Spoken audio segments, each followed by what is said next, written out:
Just the way you move, it's a real deal. And the way you groove, oh, it's the way I feel, yeah, yeah. You're a wild thing and you're a natural star. Got me crazy about the way you are. So I want you, baby, you're the real deal. This is George Galloway, and this, not that, is the real deal. Welcome to a special edition of The Real Deal with me, George Galloway. I'm here every Monday, Tuesday, Wednesday and Thursday night between 6 and 7 o'clock. Tonight we're going to show you a film you've never had the opportunity to see before. Narrated by the Oscar-winning actress Julie Christie, it tells the story of how I and my friends in the late summer of 1999 took a red London Routemaster bus all the way from Big Ben to Baghdad. It was a 1964 bus, and yet it arrived on time, though with many difficulties and mishaps in between.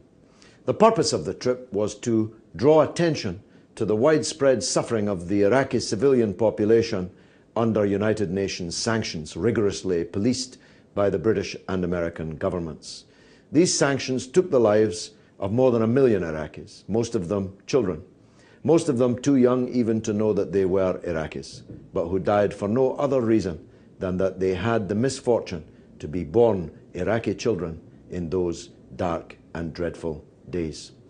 We'll be taking you across 11 countries, 3 continents, 15,000 kilometers, culminating in a group of Britishers playing Beatles music from a red London bus being received by 3 million people. The biggest and warmest welcome ever afforded to any British people anywhere at any time. You've never had the chance to see this film before, but you'll be glad you saw it tonight. Here is Big Ben to Baghdad.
The United States have announced sanctions of all trade with Iraq. Big targets in Iraq. All this has been achieved. We have been able to maintain the toughest sanctions. It's coming up for 10 years since the end of the Gulf War. 10 years of sanctions against Iraq, led by the governments of the United States and Britain. According to official estimates, 1 million Iraqi children have died because of sanctions, because of infected water, food shortages, lack of basic medicines. One young Iraqi girl has come to symbolize the effect of sanctions on the children of Iraq. Mariam Hamza, found in a Baghdad hospital by British MP George Galloway. Mariam's leukemia couldn't be treated due to shortages imposed by the sanctions. Galloway arranged for her to receive treatment at the Royal Hospital for Sick Children in Glasgow. And the Mariam appeal has become the focus in Britain for opposition to the government's policy on sanctions. I was talking with the royal family, the sons of Sheikh Zayed, the ruler of Abu Dhabi and the president of the United Arab Emirates, and talking about the need for a cancer convoy which would cross Europe and the Middle East, drawing attention to the epidemic of cancers and general misery on the ground in Iraq, almost 10 years into an embargo which has killed more than 1 million Iraqi children. When I went to bed that night, believe me, I dreamt that the convoy would be led by a red London bus. Galloway gathered together a group of colleagues and volunteers and started planning. There was Stuart Halford in charge of logistics, James McGowan, chief cook, Brett Bissell, one of the drivers and assistant mechanic, John Craig in charge of flags and publicity, and Neil Salmons, the Arabic translator, and others would join them later. As the team gathered to look over their mobile home for the next 2 months, there were mixed feelings. I'm slightly worried about the mechanical side of things because it is an old route master. Of course, they used to go around the fairly flat streets of London, and you're never far away from a garage. Brett has been joined by Alex Dunlop as co-driver. Much though I'm sure Brett's a wonderful man, he has just done a 3-week course, and I think it might need a little more attention than somebody can provide who's done a 3-week course. After months of planning and preparation, today is the big day. Just time for a rally of supporters come to wish the bus bon voyage.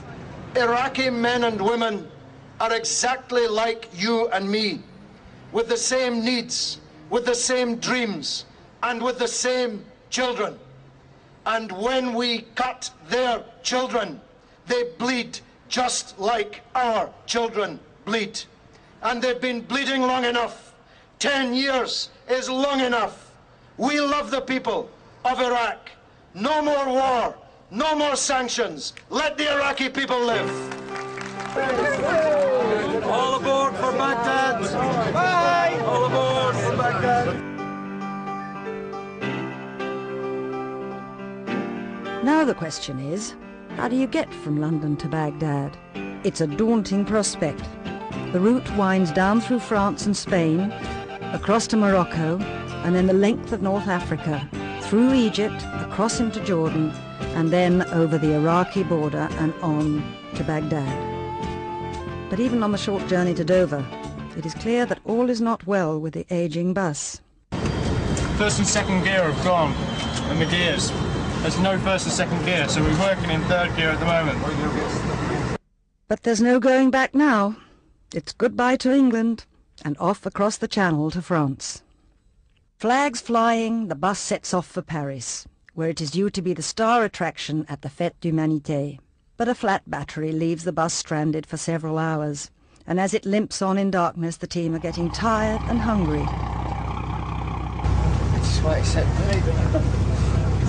Finally, they have to abandon the bus and go in search of food. It's been a long and frustrating day. 20 minutes to 1, and we haven't even got the bus on site. But we're hungry. We need...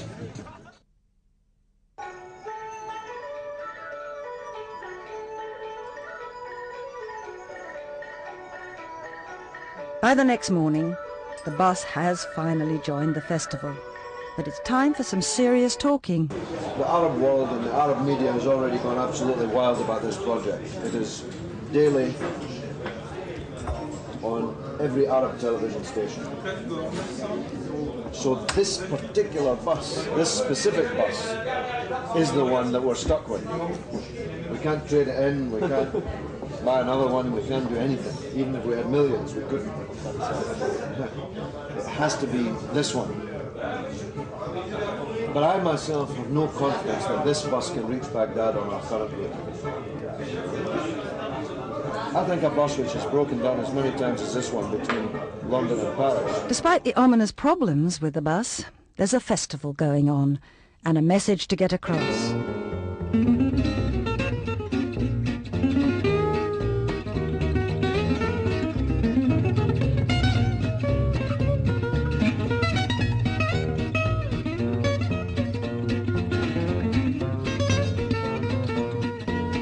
France knows the crime being committed by the British and American governments.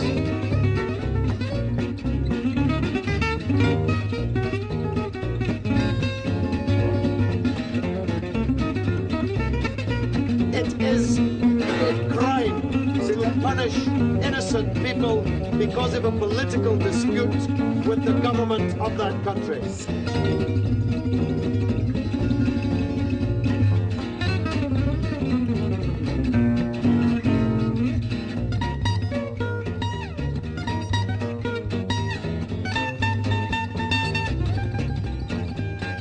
I tell you, this is one of the crimes of the 20th century.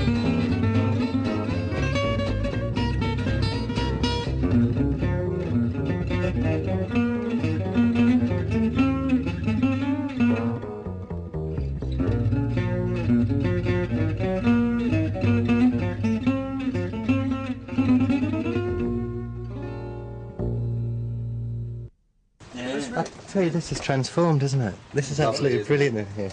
Oh, look at this table. Fantastic. Feet up, laptop, bookshelf. And have a look at the mug rack over here. It's like home. It's time to leave the comforts of Paris for the trek south towards Spain. But there's a feeling that things are going to have to improve dramatically if the bus is going to make it all the way. It's the first time the team's survival skills under canvas have been put to the test. 2 out of 10 seems a fair mark. Black tea? Did you enter here? Any tea will do. Yeah, yes. Good morning. We'll look after the driver. She's on the road. Get that away. She's no dressed.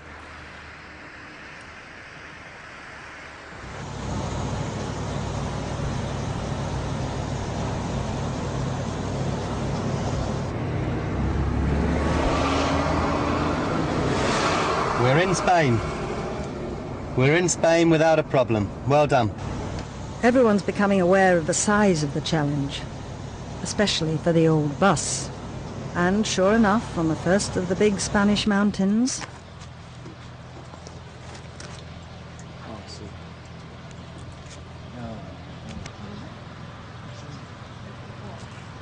Well, we've got quite a major problem with the engine at the moment.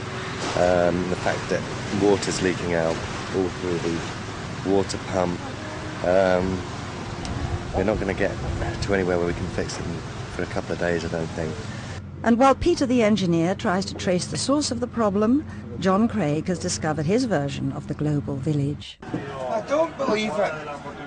Here we are in the middle of Spain, miles away, and what have we got? Glasgow Rangers on the telly. Oh, you're dancing. It's a bit large. Peter tries all the tricks of the trade to fix the problem. Quite the right size, but... But it's becoming crystal clear that if the bus is going to make it to Baghdad, an engineer will have to be found to take over from Peter when he has to leave in the next day or two. Peter's worked all night on the bus, but the leak refuses to stop. But the good news is that a mechanic has been found to join the expedition in Morocco. He's going to be with us in about 10 days' time.